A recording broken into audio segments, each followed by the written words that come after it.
Hello and welcome to let's learn with young minds. मैं हूं सौरभ मिश्रा और आज हम इस वीडियो में क्लास 10th के हिस्ट्री चैप्टर नंबर 2 भारत में राष्ट्रवाद का सेकंड वीडियो करने जा रहे हैं। इसमें सबसे पहले हमारा आज का टॉपिक है प्रथम विश्व युद्ध यानी first world war. First world war कब से कब तक होता है? 1914 से 1918 तक होता है। ठीक है, किसके किसके बीच में होता है? दो ग्रुप्स के बीच में होता है, केंद्रीय शक्ति और एक संबंध शक्ति। इन दोनों ग्रुप में कौन कौन था? केंद्रीय शक्ति में जर्मनी, ऑस्ट्रिया, हंगरी, तुर्की आदि और भी देश थे। और संबंध शक्ति में कौन कौन था? फ्रांस, ब्रिटेन, रूस, इटली, जापान, अमेरिका, ये सारी कंट्रीज इसमें शामिल थी।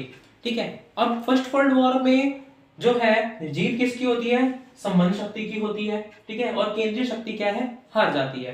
अब क्या होता है इसमें कि जो वर्ल्ड वॉर चल रहा है इस बीच में आपको उस टाइम पे ब्रिटिश गवर्नमेंट कौन से में है? संबंध शक्ति में है ब्रिटेन। ठीक है, अब उसका शासन भारत पे भी चल रहा है, यानी जो भारतीय हैं, भारतीय लोग भी ब्रिटिश गवर्नमेंट का साथ देते हैं इस फर्स्ट वर्ल्ड वॉर में, ताकि ब्रिटिश गवर्नमेंट जीते, ब्रिटेन जो है वो जीते। तो हमें ऐसा लग रहा था कि भाई अगर हम इनका साथ देंगे तो क्या होगा, हम शायद आजाद हो जाएं। ठीक है, ये हमें आजादी दे दें या हमारे ऊपर जो इतना अत्याचार कर रहे हैं अंग्रेज वो थोड़ा कम हो जाए। बट क्या होता है, ऐसा नहीं हो पाता। और क्या होता है, संबंध शक्ति में की जीत हो जाती है और ब्रिटिश गवर्नमेंट का शासन हमारे ऊपर उनका अत्याचार और ज्यादा बढ़ जाता है। ठीक है, तो चलते हैं आगे। अब है हम पढ़ेंगे महात्मा गांधी के बारे में। महात्मा गांधी जी का जन्म होता है 2 अक्टूबर 1869 1869 में। कहाँ पे? पोरबंदर, गुजरात में। ठीक है, उसके बाद इनकी प्रारंभिक शिक्षा यानी बेसिक एजुकेशन जो ये करते हैं 1893 तक इंडिया में ही करते हैं। ठीक है, उसके बाद साउथ अफ्रीका चले जाते हैं आगे की पढ़ाई के लिए। वहां पे 1893 से वो 1914 तक 1893 से 1914 तक वहां पे रहते हैं। और वहां पे भी वो कई सारे आंदोलनों में हिस्सा लेते हैं, क्योंकि वहां पे भी क्या था, वहां पे भी अत्याचार, गरीब लोगों का शोषण, अलग वो रंग भेद, ये सारी चीजें अफ्रीका में भी चल रही थी, साउथ अफ्रीका में। तो इसलिए वहां पे भी वो अलग अलग आंदोलनों में हिस्सा लेते हैं और वहां के लोगों के लिए काम करते हैं। उसके बाद वो भारत आ जाते हैं कब? 1915 में, जनवरी 1915 में भारत आते हैं। और भारत में आने के बाद वो सबसे पहले किससे मिलते हैं? उनके राजनीतिक गुरु जो है गोपाल कृष्ण गोखले बने, वो भारत में आते हैं, सबसे पहले गोपाल कृष्ण गोखले से मिलते हैं और वो उनके राजनीतिक गुरु बनते हैं। ठीक है, अब क्या होता है, जब वो गोपाल कृष्ण गोखले से मिलते हैं तो गोपाल कृष्ण गोखले उनको सलाह देते हैं कि आपको अगर लोगों के लिए, यहाँ की जनता के लिए काम करना है, आप जनता के लिए कुछ करना चाहते हो, तो सबसे पहले आपको पूरे भारत का भ्रमण करना पड़ेगा, आपको पूरा भारत घूमना पड़ेगा। जब आप पूरे भारत को घूम लोगे तब आप यहाँ की समस्याओं को जान सकते हो, तब जाके आप कुछ कर सकते हो उनके लिए। ठीक है, उसके बाद क्या होता है, इनकी पहली सार्वजनिक सभा जो है वो सबसे पहले फरवरी 1916 में बनारस हिंदू विश्वविद्यालय में होती है। वहां पे इनको इनवाइट करके बुलाया जाता है और वहां पे ये भाग लेते हैं। उसके बाद ये 1916 में क्या होता है, दिसंबर 1916 में चंपारण के लोग से इनकी मुलाकात होती है। चंपारण के लोग इनसे आग्रह करते हैं कि आप चंपारण आके वहां पे जो अलग अलग समस्याएं हैं, जो किसानों की है ना, नील की खेती वगैरह की जो समस्याएं थी जमीनों की, तो उसके लिए आप कुछ करें। तो उसके बाद 1916 में वो चंपारण के लोगों से मिलते हैं, चंपारण के लोग इनसे मिलते हैं। उसके बाद क्या होता है, ये 1917 में चंपारण सत्याग्रह करते हैं, जिसके बारे में हम आगे भी पढ़ेंगे इसी वीडियो में। उसके बाद क्या होता है, 1917 में एक और आंदोलन करते हैं, एक और सत्याग्रह करते हैं, खेड़ा सत्याग्रह। ये कहाँ है खेड़ा? ये गुजरात में। चंपारण कहाँ है?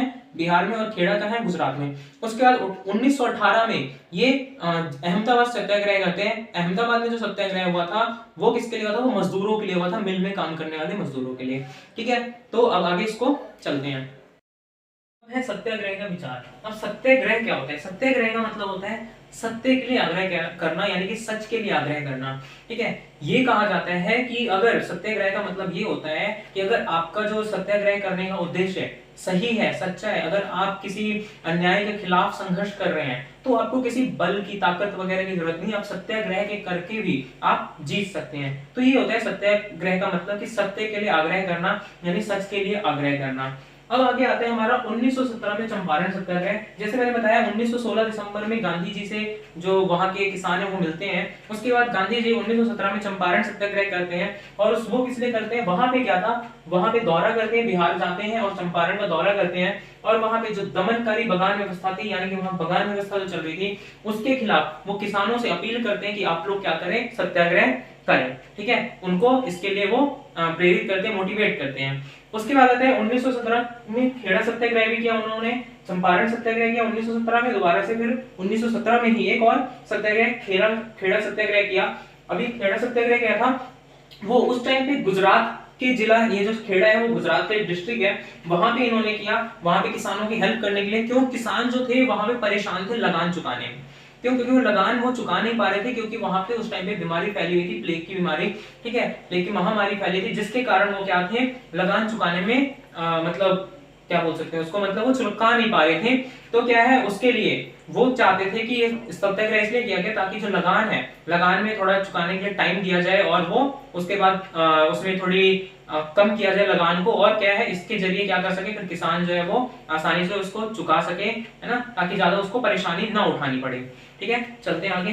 अगला टॉपिक है रॉलेट एक्ट। अब ये रॉलेट एक्ट, सॉरी उससे पहले 1918 में अहमदाबाद सत्याग्रह। 1918 में अहमदाबाद सत्याग्रह होता है। ये गांधी जी किसके लिए करते हैं? जो अहमदाबाद के मिल मजदूर थे। कौन से मिल मजदूर? जो सूती कपड़ों के कारखानों में काम करते थे, उनके हक के लिए ये सत्याग्रह करते हैं। ठीक है, कब होता है? 1918 में। इससे पहले 1917 में चंपारण सत्याग्रह हुआ। उसके बाद 1917 में कौन सा सत्याग्रह हुआ? खेड़ा सत्याग्रह। उसके बाद होता है अहमदाबाद सत्याग्रह, कब? 1918 में। ठीक है, अब इसके बाद आता है रॉलेट एक्ट। अब ये रॉलेट एक्ट क्या है? रॉलेट एक्ट कब आया? 19 मार्च 1919 को सर सिडनी रॉलेट के द्वारा ये एक्ट लाया गया था। इसको इंग्लिश में हम analytical and revolutionary crimes act of 1919 बोलते हैं। अब क्या है, ये सर सिडनी रॉलेट ये एक्ट लेके आए, इसलिए इसको हम रॉलेट एक्ट के नाम से जानते हैं। ठीक है, ये एक्ट, ये जो एक्ट लाया गया, ये जो रॉलेट एक्ट है, ये कैसा एक्ट था? इसमें बिना दलील, बिना वकील और बिना अपील का कानून, यानी क्या था इसमें? ये था कि अगर कोई ब्रिटिश गवर्नमेंट का विरोध करता हुआ मिलता है, ठीक है, उसके खिलाफ जाता है, तो उसको 2 साल के लिए अरेस्ट कर लिया जाएगा, और ना ही उसको वकील करने की परमिशन होगी, ना कुछ उससे पूछा जाएगा, ना उसको कोई सफाई देने की इजाजत होगी, और उसको ना ही किसी, इसमें क्या है, ना कोई अपील कर सकता है वो कोर्ट में, ना किसी को वो वकील कर सकता है कोई। इसलिए इसको बोला गया बिना दलील, बिना वकील, बिना अपील का, यानी ना कोई दलील दे सकता है वो जिसको अरेस्ट किया गया है, ना वो कोई वकील हायर करेगा, और ना ही कभी कहीं पे वो अपील करेगा। तो इसलिए एक एक्ट था जो, इसलिए इसको नाम दिया गया कि रॉलेट एक्ट। इसमें क्या था अब कि भाई कोई भी किसी को भी जो उसके खिलाफ जाएगा, सरकार के खिलाफ, उसको क्या करेगी सरकार? अरेस्ट कर लेगी। ठीक है, और उसपे कुछ भी उसके पास क्या बोलते हैं ऑप्शंस नहीं होंगे उसको बाहर निकलने के। तो ये था रॉलेट एक्ट। ये थोड़ा क्या है, अभी हमारे आज के टाइम में तो ऐसा एक्ट कोई सा है नहीं। ठीक है, इसमें क्या था, बस अभी क्या है, बस इतना सा होता है वो कि अगर कोई बाहर, अगर मान लो इमरजेंसी की सिचुएशन लगी हुई है, तो उस टाइम पे बाहर निकलने पे वो कुछ टाइम के लिए अरेस्ट किया जा सकता है। अब ऐसा नहीं वकील नहीं कर सकता, बट क्या था, ये जो कानून था ये बहुत ही बेकार कानून था। इसके खिलाफ क्या होता है, रॉलेट सत्याग्रह किया जाता है। किसके द्वारा? गांधी जी के द्वारा 1919 में। ठीक है, इसमें सबसे पहले जो सत्याग्रह हुआ, रॉलेट सत्याग्रह, उसमें क्या होता है, 30 मार्च 1919 को स्वामी श्रद्धानंद, सबसे पहले इसमें अलग अलग स्टेप्स थे। सबसे पहले क्या किया जाता है, 30 मार्च को, कब? 30 मार्च, ये आता कब है? 19 मार्च को। ठीक है, और ये 30 मार्च 1919 को क्या किया जाता है, स्वामी श्रद्धानंद जो है वो एक आंदोलन चलाते हैं, कर मत दो आंदोलन। कौन सा? कर मत दो।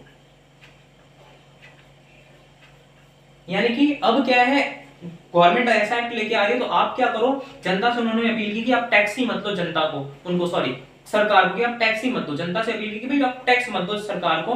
ठीक है, उसके बाद 6 अप्रैल 1919 को क्या किया जाता है, गांधी जी जो हैं वो पूरे देश में हड़ताल करवाते हैं। ठीक है, देशव्यापी हड़ताल का नेतृत्व करते हैं। कब? 6 अप्रैल 1919 को। और उसके बाद 8 अप्रैल 1919 को क्या किया जाता है, गांधी जी को दिल्ली आने पे रोक लगा दी जाती है, यानी कि सरकार जो है वो दिल्ली आने नहीं देती। उसके बाद उनको फिर अरेस्ट कर लिया जाता है गांधी जी को। ठीक है, चलते हैं आगे। हमारा अगला टॉपिक है सत्याग्रह का केंद्र पंजाब।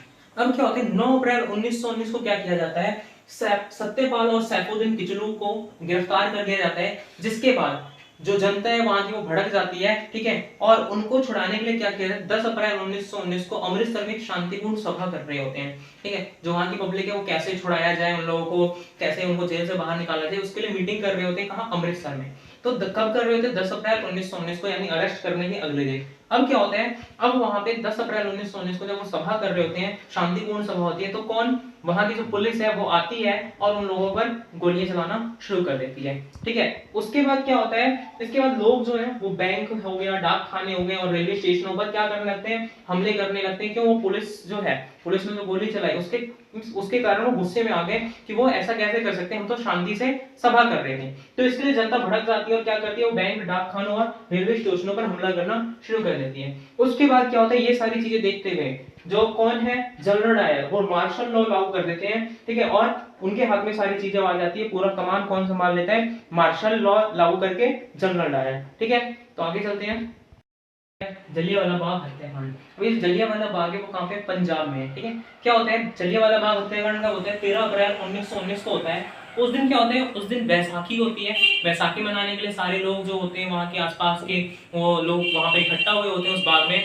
और क्या होता है, जब बाग में इकट्ठा होते हैं क्या करने, बैसाखी मनाने। और कुछ लोग क्या है, कुछ लोग इसलिए भी शामिल हुए थे कि जो सरकार जो ये रूल लेकर आई थी कि भाई कोई भी सरकार के खिलाफ नहीं जाएगा, ज्यादा कहीं में भीड़ इकट्ठा नहीं हो सकती। जो हमारा वो कौन सा रूल था, मार्शल लॉ जो था, है ना, वो क्या था, मार्शल लॉ लागू जब किया गया तो यही था उसके अंदर मार्शल लॉ में कि कोई एक जगह पे ज्यादा लोग इकट्ठा नहीं हो सकते हैं। जैसे अभी आज के टाइम पे अगर इमरजेंसी लगा दी जाती है तो एक 5 लोग 4 लोग जो होते हैं ग्रुप बना के कोई बात नहीं कर सकता कहीं पे रोड पे, तो वैसे ही उस टाइम पे मार्शल लॉ लागू किया गया था, जिसमें क्या था, कोई भी लोग आपस में मिलकर एक जगह पे कोई मीटिंग नहीं कर सकते, ठीक है। बट क्या होता है, यहाँ पर इतने सारे लोग इकट्ठा होते हैं, उसके बाद कुछ लोग क्या है, उस चीज का विरोध करने के लिए इकट्ठा होते हैं कि वो जो कानून लेके आई है सरकार, हम उसके अपोजिट हैं, हम क्या करेंगे, उसका विरोध करेंगे। कैसे विरोध दिखाएंगे, भीड़ करने के लिए मना किया है, बट हम क्या करेंगे, उल्टा करेंगे, हम भीड़ करेंगे।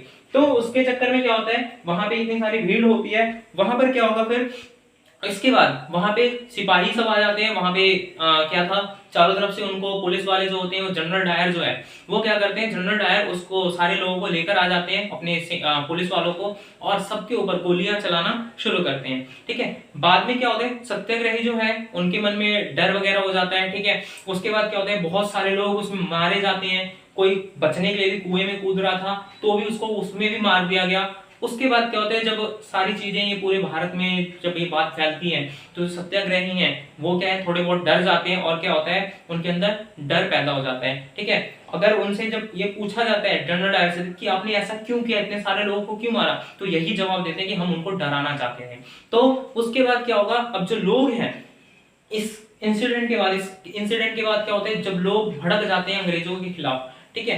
अब क्या होगा, अंग्रेजों के खिलाफ जब भड़क जाएंगे तो क्या होगा, वो सारे लोग उनके खिलाफ हो जाएंगे, रोड पे उतर जाएंगे, सड़कों पे उतरेंगे। और उसके बाद क्या होता है, जब वो पुलिस वाले थे वो उनको जबरदस्ती रोड पे घिसड़ घिसड़ के चलवा रहे थे, उनके नाक रगड़वा रहे थे, ठीक है। ये सारे इंसिडेंट्स उस टाइम पे कर रहे थे वो अंग्रेज, उन पे अत्याचार कर रहे थे सत्याग्रहियों पे। और जो गुजरात में एक गांव है, सॉरी पंजाब में एक गांव है, गुजरावाला नाम है, वहां पर वो बम वगैरह गिरवा देते हैं, बम से हमला करवा देते हैं। तो ये सारी चीजें हो रही थी जलियांवाला बाग हत्याकांड में। अब ये इतना हिंसा फैलता था, गांधी जी क्या करते हैं, आंदोलन वापस ले लेते हैं। क्यों, क्योंकि उनको हिंसा नहीं पसंद, वो अहिंसावादी थे। तो क्या है, वो ये इतनी हिंसा देख के, अपने लोगों को मरते हुए देख के वो क्या करते हैं, गांधी जी अपने आंदोलन को वापस ले लेते हैं। कौन सा सत्याग्रह आंदोलन जो चल रहा है, किसके खिलाफ, वो कौन सा सत्याग्रह चल रहा है, अब क्या है, जो रॉलेट एक्ट के खिलाफ, मार्शल लॉ के खिलाफ जो चल रहा था, वो सारे जो उस टाइम पे आंदोलनों को वापस ले लेते हैं, ठीक है। अब चलते हैं आगे,